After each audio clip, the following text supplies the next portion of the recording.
Namo tassa bhagavato arahato sama sambuddhassa. Namo tassa bhagavato arahato sama sambuddhassa. Namo tassa bhagavato arahato sama sambuddhassa. Pacatang weditabo winyuhiti. Orang bijaksana harus mengetahui sendiri. Ibu bapak, saudara-saudari, dimanapun Anda berada.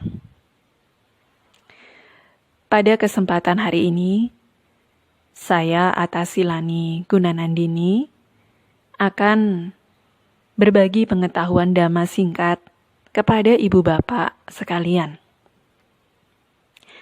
Saya selalu memiliki harapan, semoga ibu bapak serta saudara-saudari sekalian, sekalipun sedang berada dalam masa pandemi COVID seperti ini, masih dalam kondisi sehat dan bahagia. Hari ini, saya akan berbagi pengetahuan dhamma terkait dengan pentingnya seseorang memiliki kemauan dan kemampuan untuk belajar, memahami, dan mengalami. Ibu bapak dan saudara-saudari sekalian, di dunia ini ada 4 jenis tipe manusia. Ada tipe manusia yang tidak memiliki kemauan dan tidak memiliki kemampuan dalam hal belajar, memahami, dan mengalami. Ada tipe manusia yang kedua, yaitu tipe manusia yang memiliki kemauan tapi tidak memiliki kemampuan dalam hal belajar, memahami, dan mengalami. Ada juga tipe manusia yang ketiga, yaitu tipe manusia yang tidak memiliki kemauan tapi memiliki kemampuan dalam hal belajar, memahami, dan mengalami.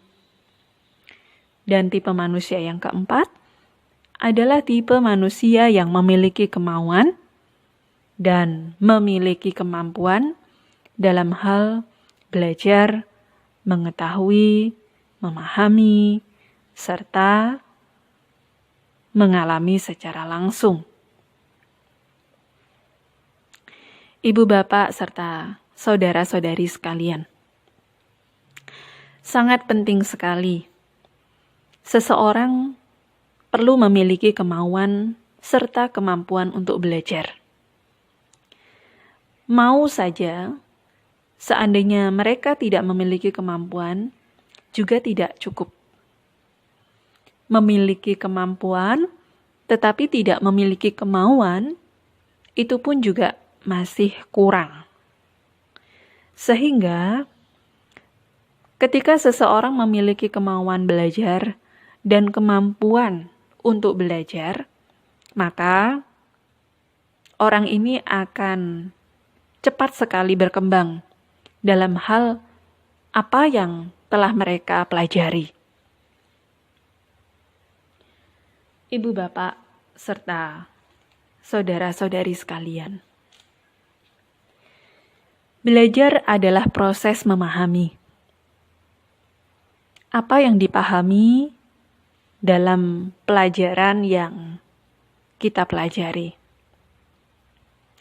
Banyak sekali teori-teori atau pengetahuan-pengetahuan yang penting untuk kita pelajari. Tetapi untuk mengurangi penderitaan, Seseorang harus mampu dan harus mau. Yang pertama, mempelajari tentang sesuatu yang baik dan tidak baik di dalam dirinya. Sejauh seseorang belum melihat dan belum menyadari kebaikan atau keburukan yang ada di dalam diri sendiri, maka saya katakan orang ini belumlah belajar. Usaha belajar adalah usaha untuk memahami bagaimana cara memperbaiki diri dan cara untuk menyadari diri sendiri.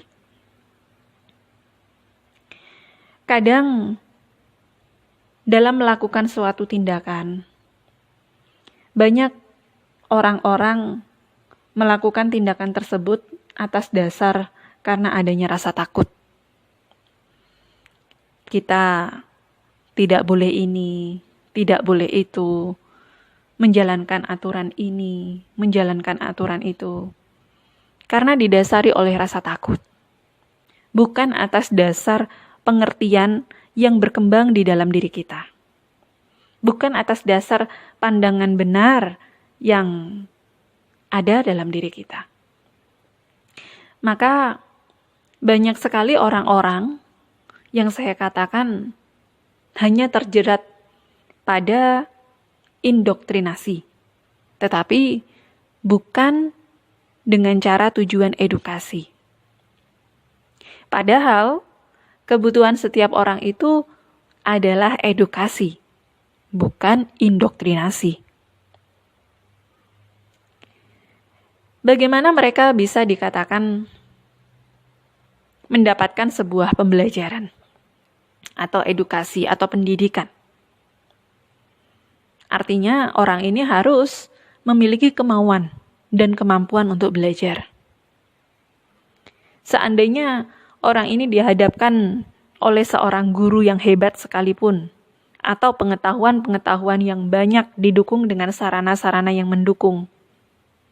Tapi kalau tidak ada kemauan untuk belajar, serta tidak ada kemampuan untuk mau mempelajari itu, ya amat sangat sulit sekali orang ini ya bisa memperoleh pemahaman atas dasar tujuan-tujuan ia belajar. Ada juga orang yang melakukan sebuah tindakan itu karena sudah dilakukan secara turun-temurun, ya, atau dikatakan sebagai rutinitas. Ya. Ketika seseorang menjalankan sebuah rutinitas tanpa dipahami tujuan mereka untuk menjalankan ritual itu untuk apa, rutinitas itu untuk apa. Nah, mereka pun juga masih ya terdogma oleh doktrin yang tanpa mereka mengerti dan pahami. Ketika orang-orang yang melakukan sebuah aktivitas tindakan ataupun ucapan ini atas dasar doktrin, atas dasar ya anjuran-anjuran tertentu yang tidak didasari dengan pengertian dan pemahaman, ya, mereka bisa melakukan sebuah tindakan yang salah. Bisa melakukan sebuah perbuatan yang mengarahkan pada tindakan-tindakan yang tidak benar. Sang Buddha sebagai guru agung yang maha bijaksana selalu memberikan sebuah anjuran agar diri sendiri sebaiknya mengembangkan kualitas yang baik untuk diri sendiri. Tujuan Sang Buddha menekankan ini adalah karena hendaknya seseorang memiliki perhatian kepada dirinya terkait dengan bagaimana memberikan solusi untuk melenyapkan penderitaan yang dialami oleh diri sendiri. Banyak di antara kita yang mungkin perhatian kepada orang lain. bertanya kabar orang lain, bertanya tentang apa yang sedang dikerjakan oleh orang lain, bertanya tentang kondisi-kondisi apa yang sedang dihadapi oleh orang lain. Tapi amat sedikit sekali di antara kita yang berusaha untuk bertanya kepada diri sendiri tentang bagaimana kabarmu hari ini kepada diri sendiri. Sudah melakukan apa saya hari ini? Sudah memberikan manfaat apa diri saya hari ini untuk diri saya maupun pihak lain? Sangat sedikit sekali orang-orang yang bertanya kepada dirinya sendiri seperti itu, sebagai bentuk perhatian pada diri sendiri. Kita melakukan sesuatu, jangan karena takut. Jangan hanya karena hal itu sudah menjadi aktivitas turun-temurun, sebuah rutinitas ataupun ritual yang setiap hari kita lakukan. Tapi lakukan sesuatu karena diri kita menikmati itu dan mengetahui dengan benar manfaat dari apa yang sedang kita kerjakan dan lakukan ini. Karena sesungguhnya kalau seseorang itu mencintai diri sendiri dan memiliki perhatian terhadap diri sendiri, tidak ada yang mampu menyapa diri kita sendiri sebaik diri kita sendiri. Tidak ada pula orang yang paling mencintai diri kita selain diri kita sendiri. Ada satu kalimat yang sangat penting untuk bisa kita kembangkan di dalam kehidupan kita sehari-hari. Kalimat tersebut penting juga untuk kita ingat, yaitu Anda mesti menegur diri Anda sendiri. Saya pernah ditanya oleh seseorang, bagaimanakah